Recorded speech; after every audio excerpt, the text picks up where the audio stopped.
Good morning, children. Today we are going to start the third poem of the book First Flight. It's First Flight, third poem. This is very important poem from the point of view how to identify animals कि हम animals को कैसे identify करते हैं उस पर आधारित है, उस पर बेस्ड है. इस पोइम का जो टाइटल है how to tell wild animals. This poem is written by Carolyn Wells के द्वारा ये लिखी गई है. एंड कैरोलिन वेल्स जो हैं वो बड़े ही एनिमल से काफ़ी उनका लगाव रहता है और इस पोइम को हम अच्छी तरह से देखेंगे कि इसमें क्या पोइट कैसे बताता है कि किस एनिमल की क्या पहचान होती है. This humorous, let's start reading of the poem. This humorous poem suggests some dangerous ways to identify or tell wild animals की जंगली जानवरों को, जंगली पशुओं को हम किस तरह से आइडेंटिफाई करते हैं, किस तरह से पहचानते हैं ख़तरनाक तरीक़ों से. सम डेंजरस वेज, किस पर ख़तरनाक तरीके होते हैं उनके कैसे सेंस ऑफ ह्यूमर होता है, कैसे उनके चेहरे पर एक्सप्रेशंस होते हैं. पोइट उन सब का यूज़ करके हमें बताते हैं कि किस एनिमल को हम कैसे इजीली आइडेंटिफाई कर सकते हैं कि वो एनिमल कौन सा है. रीड इट अलाउड, इसको ज़ोर से पढ़िए. Keeping to a strong and regular rhythm, और एक प्रकार से इनके प्रति क्या है, जो जब पढ़ो आप तो इसके प्रति एक स्ट्रॉन्ग हमें क्या है लय रखनी है, रेगुलर रिदम रखनी है. कैसे? If ever you should go by chance to jungles in the east, अगर आपको कभी ज़िंदगी में ऐसा चांस मिल जाए कि आपको ईस्ट में, पूर्व की तरफ किसी जंगल में जाना पड़ जाए. And if there should to you advance a large and tawny beast, अगर आपको वहाँ पर एडवांस में कहीं ऐसे ही बड़ा ब्राउन टोनी क्या होता है, ब्राउनिश येलो क्या होता है, वो पीला पीला सा. बीस्ट क्या होता है, वाइल्ड एनिमल, जंगली जानवर मिल जाए बड़ा सा एडवांस में अपने आप को तैयार किए हुए. If he roars at you, अगर आपको आप पर गरजता है. एज यू आर डाइंग, और आप उसको देखते ही मरने को हो जाओ. एज यू आर डाइंग, जैसे you are very afraid of the animal, उससे डर जाओ. You will know it is the Asian lion, तो आप समझ जाना, आपको पता लग जाएगा कि ये क्या है, एशियन लायन है, यानी कि एशिया का शेर है. ठीक है ना, जो जंगलों में रहता है. ये पहले उसमें हमें पोइट ने एशियन लायन की पहचान कराई. सेकंड स्टेंजा में देखिए. और if some time when roaming round, और अगर कई बार क्या होता है, अब ऐसे ही इधर उधर गोल गोल घूम रहे हो, रोमिंग कर रहे हो. रोमिंग क्या होता है, घूमना. A noble wild beast greets you, noble क्या होता है, अच्छा दिखने वाला. एंड वाइल्ड वाइल्ड बीस्ट को बोलेंगे जंगली जानवर. ग्रीट्स यू, ग्रीट्स होता है आपका धन्यवाद करता है और या आपसे मिल जाता है. ग्रीट्स मीन्स हियर मीट्स, मिल जाता है. With black strips on a yellow ground, और उसके मतलब जो बॉडी होती है, ग्राउंड होता है बॉडी, उसकी बैक में अगर येलो स्ट्रिप्स मिल जाएं, ये येलो कलर पे और ब्लैक स्ट्रिप्स यानी कि काली काली सी पट्टियाँ और पीली पीले जो उसके येलो बॉडी होती है उस पर मिल जाएं. Just notice if he eats you, notice करना कि अगर आपको वो खाने आए. This simple rule may help you learn, ये सिंपल सा रूल आपकी हेल्प कर सकता है क्या समझने में.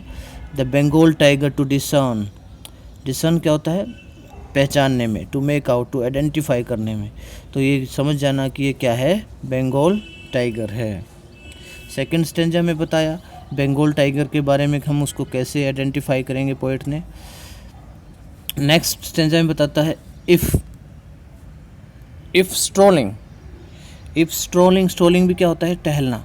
फोर्थ होता है आगे की तरफ, अगर आपको आगे की तरफ जाओ टहलते हुए. अ बीस्ट व्यू होता है देखना. सी, अगर आपको एक जंगली जानवर कोई दिखाई दे. Whose hide with spots is peppered क्या होता है, एक प्रकार से कवर होना. और स्पॉट्स क्या होते हैं, धब्बे से उस पर हों. हुज हाइड, जो कि धब्बों से बिल्कुल क्या है, हाइड क्या होता है, मतलब जिसमें धब्बे से छिपे हुए हों, इस प्रकार से ढके हुए हों, स्पॉट से ब्लैक से धब्बे लगे हुए हों। As soon as he has leapt on you, और जैसे ही आपको देखे, जो ही आपको देखे और आप पर वो छलांग लगाने की या कूदने की कोशिश करे, लैप्ट होता है छलांग लगाना, कूदना। You will know it is the leopard, आपको पता लग जाएगा ये कौन है, लेपर्ड। लेपर्ड नाम का एनिमल है जिसको हम तेंदुआ भी बोलते हैं हिंदी में। And it will no good to roar with pain, और ये ऐसे कुछ नहीं करेगा, ये गरजता नहीं है, ना ये मतलब दर्द महसूस करता है, मतलब दर्द से कराहता नहीं है। He'll only lap and lap again, पर उसका काम क्या होता है, बार बार वो उछल कूद करके ही आदमी को मार देता है या किसी भी और जानवर को ये मार देता है। लैप क्या होता है, स्प्रिंग करना, उछलना। नेक्स्ट पार्ट में देखते हैं।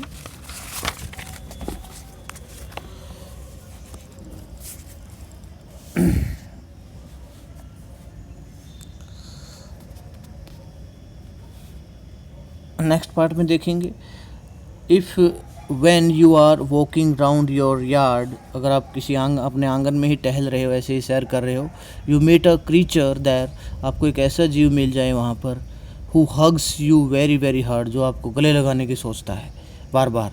B sure it is a bear, आपको बिल्कुल पक्का विश्वास हो जाना चाहिए कि वो एक भालू ही है।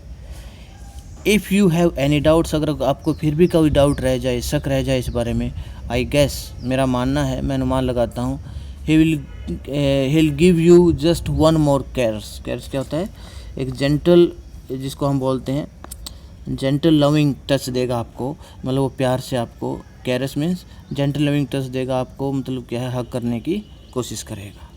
तो इस तरह से हम पहचानेंगे। फिफ्थ स्टेंजा में पोएट ने बताया कि भालू की पहचान हम कैसे करेंगे। इससे लास्ट स्टेंजा में बताया था कि हम किसी लेपर्ड की पहचान कैसे करेंगे। नेक्स्ट हम आते हैं नेक्स्ट स्टेंजा में कि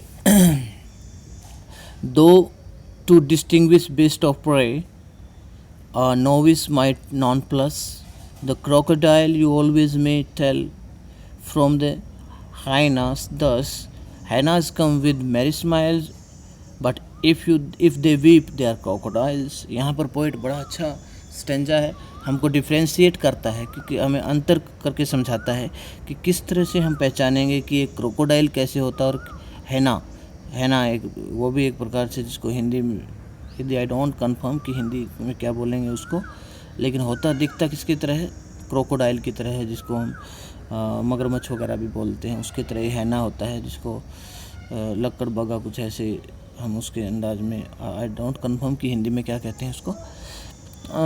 हाउ टू डिस्टिंग्विश का अंतर करना किसी में, बेस्ट ऑफ प्रे, कि हम जातियों में, प्रजातियों में, जो एनिमल की प्रजातियाँ उनमें कैसे अंतर करेंगे। अ नोविस माइट नॉन प्लस, कि उनमें थोड़ा सा भी नोविस आपको थोड़ा सा कंफ्यूज कर सकता है। नोविस क्या होता है अपना ने, जो कि नया नया आदमी कोई आया है, नोविस उसको बोलते हैं जो नया नया पहचान नहीं कर सकता और दोनों एक जैसे दिखते हैं, वो कंफ्यूज हो सकता है अपने आप में। The crocodile you always may tell from the hyena, कि एक कई बार आप क्रोकोडाइल को हैना बता सकते हो, इस प्रकार से अगर आप कंफ्यूज होते हो।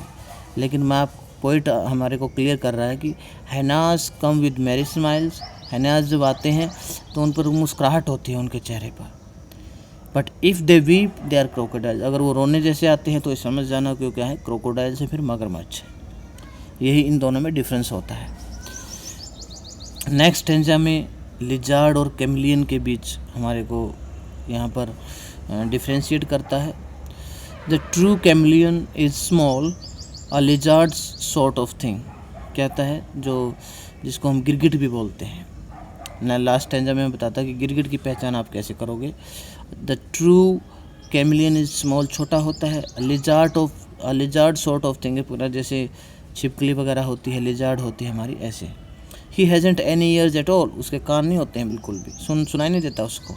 And not a single wing, ना एक पंख होता है उसकी। If there is nothing on the tree, अगर कुछ भी नहीं है ना पेड़ पर, ये समझ जाना it's the chameleon you see. वहाँ पर क्या है, वहाँ पर गिरगिट ही है, कैमलियन ही है, ये समझ जाना। ये आपको पोएम बड़ी अच्छी लगी होगी कि कैसे, बट इसको 2 और 3 टाइम्स आप पढ़ना, और भी इजी लगेगी आपको, बहुत इजी समझ आएगी। Thank you very much. I hope you might have enjoyed this poem also. आपने अच्छा लगा होगा इस पोएम को सुनकर। Thank you very much.